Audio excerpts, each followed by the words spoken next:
जहां बहुएं सेवा नहीं करती, बेटा सेवा नहीं करते, पोता पोती सेवा नहीं करते। कुछ तो बेटियां ऐसी हैं जिन्होंने अपनी माँ को निकाल रखा है। ये बात कहने में कितनी अच्छी लगती है कि यदि माँ बेटियों के हिस्से में आती तो कोई वृद्धाश्रम ना होता। मैं आपको 10 बेटियों 10 वृद्ध माताएं ऐसी दिखा दूंगा जिनकी बेटियां लेके आई हैं वृद्धाश्रम, और फोन करने पर कह देती हैं हमें फोन करके परेशान ना करो।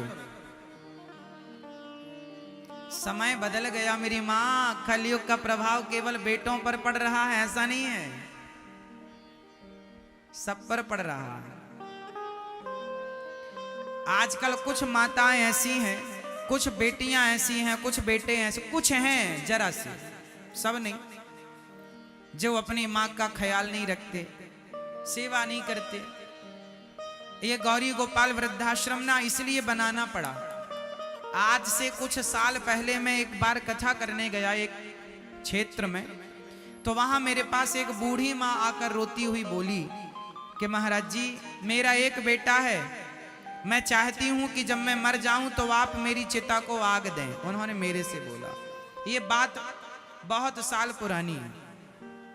मैंने माँ से कहा माँ आपका तो एक बेटा है और आप मेरे से आग लेना चाहती हो, क्यों? तब माँ ने रोते हुए कहा महाराज जिस बेटे ने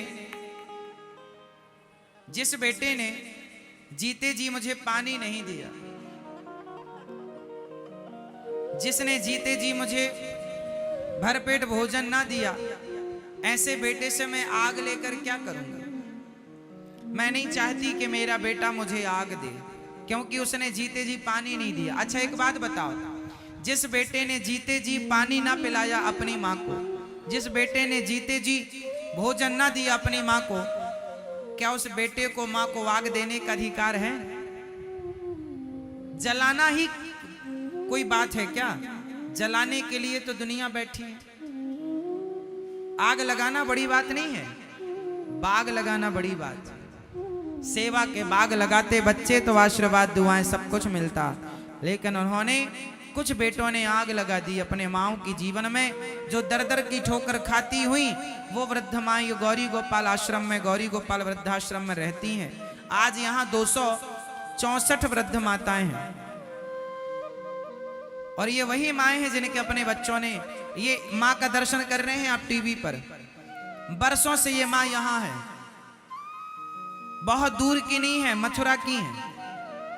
मथुरा से वृंदावन 10 किलोमीटर है, लेकिन आज तक माँ का बेटा देखने नहीं आया। बेटा है, बहू है, पोता है, पोती है, सब तो है। 10 किलोमीटर दूर माँ है, लेकिन देखने नहीं आया, कोई नहीं आता, ना फोन आता किसी का बेटों का, ना कोई हाल चाल लेने आता कि कोई बीमार तो नहीं हो, माँ कैसी है तबीयत। भारत देश के कोने कोने की वृद्ध माताएं यहाँ पर हैं। दिल्ली की माँ है, महाराष्ट्र की माँ है, बिहार की माँ है, पंजाब की माँ है, हरियाणा की, देश के कोने कोने की वृद्ध माताएं यहाँ रहती हैं। ये माँ है, आप इनको देख रहे हैं टीवी पर। इन माँ के लगभग 4 बच्चे हैं, 4 में एक भी हाल चाल लेने नहीं आता। क्यों? जरूरत ही नहीं है माँ की। माँ के पैसों की जरूरत। एक बेटे ने क्या किया, अपनी माँ से चेक में साइन करा लिया और माँ के खाते में जितने पैसे थे सारा ट्रांसफर कर लिया और माँ को घर से निकाल दिया। वो माँ गौरी गोपाल आश्रम में रहती है। जिन बेटों को अपनी माँ की सेवा करनी चाहिए, वो बेटे अपनी माँ को घर से निकाल देते हैं। बताइए, ऐसा कलयुग में ही संभव है। सतयुग त्रेता द्वापर में तो रावण जैसे लोग अपनी माँ को घर से नहीं निकाला करते थे। रावण जैसे लोग अपनी माँ की सेवा करते थे। रावण भले इतना दुष्ट था, लेकिन वो अपनी माँ की सेवा करने जाता था। और आज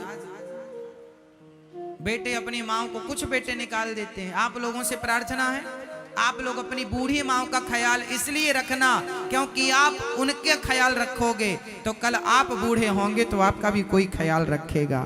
आप नहीं रखेंगे अपने से बूढ़ों का तो आपका कौन रखेगा? जैसी करनी वैसी भरनी, जो बोएंगे वही काटेंगे, इसलिए बुरा ना करो किसी के साथ। और माँ तो माँ होती है, हमें तो माँ की सेवा करना अच्छा लगता है। हम तो रोज अपनी वृद्ध माँ के चरण दबाते हैं, सेवा करते हैं। आपकी एक माँ है साहब, हमारी 264 माताएं अभी हैं और 1000 वृद्ध माँ के लिए तैयारी चल रही है, उन माँ को रहने के लिए। आप एक माँ संभाल सकते हैं कि नहीं? कोई कठिन है? यदि हम 264 माताओं की सेवा कर सकते हैं तो आप अपनी एक माँ, और तो सब ठीक है। आज समाज में एक और नई समस्या ये है कि किसी माँ के बेटा नहीं होता ना, और माना कि 2 बेटियां हैं या 1 बेटी है, तो अब बताओ जब माँ का बेटा नहीं है तो बेटियां ही तो बेटा बनकर माँ की सेवा करेंगी, हाँ या ना? नींद आए तो बताना, कौन सेवा करेगा? बेटी करेगी। लेकिन आज एक दामाद मेरे पास आए अपनी सास को लेकर, महाराज जी मेरी सास को रख लो आप। मैंने कहा ये आपकी कौन है? मेरी सासू माँ है। मैंने कहा तुम इनके पुत्र की तरह हो, इनके बेटा नहीं है तो कोई बात नहीं, तुम इनके बेटा बनकर सेवा करो, दामाद बेटा ही होता है, तुम सेवा कर लो। नहीं महाराज जी हम थोड़ा व्यस्त रहते हैं, काम करते हैं। हमने कहा तुम कितना काम करते हो, कितने लोगों की चिंता है तुम्हें? बोले 4 लोगों की चिंता महाराज जी, हमारी पत्नी है, हमारे बच्चे हैं और हमारी माँ है। हमने कहा तुम्हारी भी तो माँ है, उसे रखा है, तो सासू माँ तुम्हें बोझ लग रही है? तुम्हारी पत्नी की ही माँ है वो। बोला हमारे बेटा है, पत्नी है, परिवार में 4-6 लोग गिनाए उसने। मैंने कहा 6 लोग होते हैं, 6 लोग हैं और तुझे एक सासू माँ बोझ लग रही है।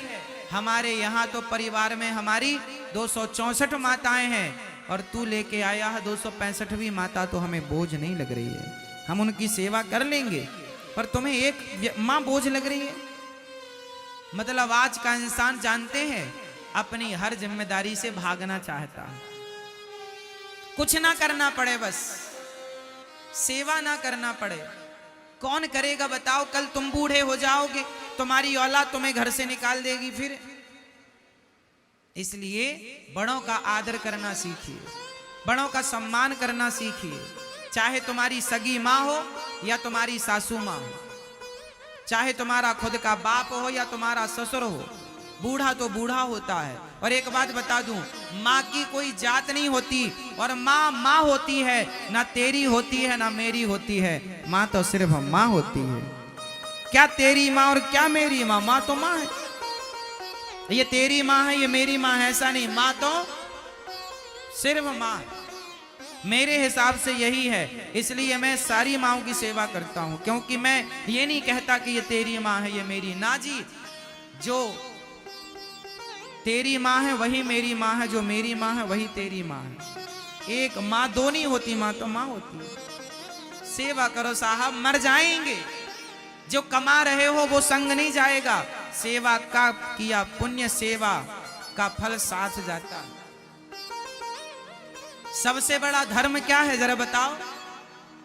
जोर से बोलना। परहित, गोस्वामी जी लिख रहे हैं, परहित सरिस धर्म नहीं भाई, पर पीड़ा सम नहीं अधमाई। इस धरती में सबसे बड़ा धर्म है तो परोपकार, परहित, लोगों की सेवा सबसे बड़ा धर्म है। इसलिए दास अनिरुद्ध ने एक ही संकल्प, एक ही नारा, सेवा ही है धर्म हमारा। हमारा धर्म तो सिर्फ सेवा, सोते से लेकर जागते से लेकर सोते तक सेवा सेवा सेवा सेवा सेवा। आज मैं आपका परिचय एक वृद्ध मां से कराऊंगा। एक ऐसी मां जिस मां ने बच्चों को उंगली पकड़कर चलना सिखाया, बोलना सिखाया, बच्चों का हर प्रश्न पूछने पर बच्चों के हर प्रश्न पर हर उत्तर देती है माँ। बेटा पूछता है माँ ये क्या है, माँ ये कैसा, माँ समझाती है, सिखाती है, पूछती, लेकिन वही माँ बच्चों के लिए बोझ हो जाती है। आप लोगों से मैं बार बार विनती करूं, अपनी माँ का दिल ना दुखाइएगा। इससे बड़ा कोई पाप नहीं। बताओ, अपनी माँ जिसने आपको जन्म दिया, अपनी गोद में बिठाया, अपना दूध पिलाया, उसे आप छोड़ दें, इससे बड़ा कोई पाप हो सकता है?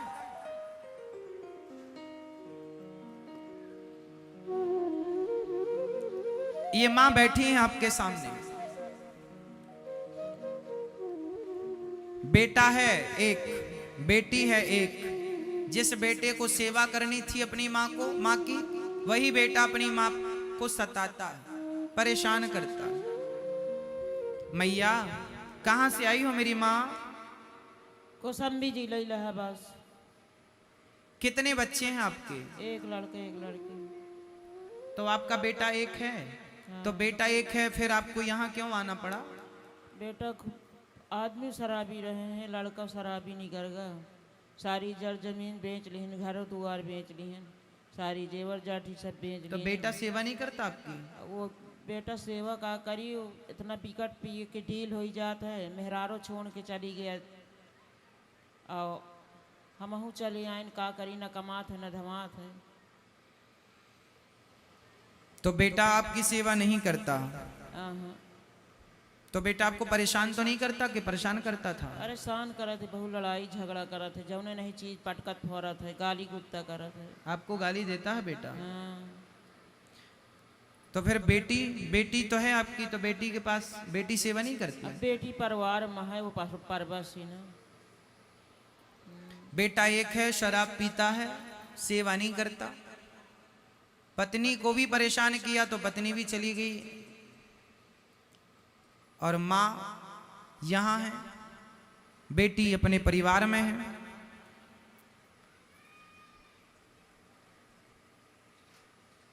यहाँ से हम लोगों ने माँ के बेटे से बात की कि आपकी माँ यहाँ आई है। जब यहाँ कोई वृद्ध माँ आती है ना, तो पहले उनके बेटों से बात की जाती है।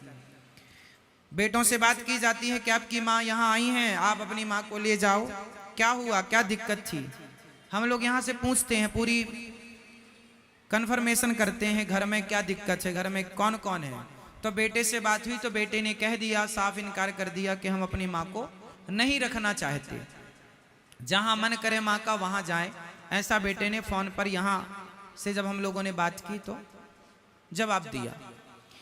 कुल मिलाकर ये है, कुछ बच्चे ऐसे हैं जो अपनी माँ को इस तरह से प्रताड़ित करते हैं। अब ये बताओ, ये बेसहारा माँ, कोई सहारा नहीं, पति का, पति है आपके माँ? खत्म हो गए। पति का सहारा, पति तो खत्म हो गए, पति का सहारा नहीं। एक पुत्र का सहारा था, वो पुत्र भी सहारा नहीं बना। अब बताओ, इन बूढ़ी माओ का सहारा कौन बनेगा? इसलिए मैं आप लोगों से कहता हूं कि धन आप लोगों को ईश्वर ने दिया है, तो इन माओ का सहारा बनकर उस धन को धर्म से जोड़िएगा। इन माओ को सहारा मिल जाएगा और हमें पुण्य मिल जाएगा, हम जीवन में कुछ पुण्य कर पाएंगे। इसलिए यदि आपको ईश्वर ने इस लायक बनाया है, तो आप भी इन बूढ़ी माओ का सहारा बनिएगा। और आप भी इन माओ के, अब रहने की जगह कम पड़ गई है। मैया आप यहाँ कब आई गौरी गोपाल आश्रम में? 15 दिन हो जाते हैं। आपको यहाँ कोई तकलीफ तो नहीं है? कोई दिक्कत नहीं, कोई कष्ट नहीं? कुछ नहीं। और यहाँ पर आपको रहने के कोई पैसे लगे? कुछ नहीं। यहाँ एक भी रुपया नहीं लिया जाता इन माओ से। इन माओ की सेवा ये दास अनिरुद्ध जैसी बनती है स्वयं करते हैं, और आपके सहयोग से, आप सब भक्तों के योगदान से ये सेवाएं यहाँ पर निरंतर चल रही हैं।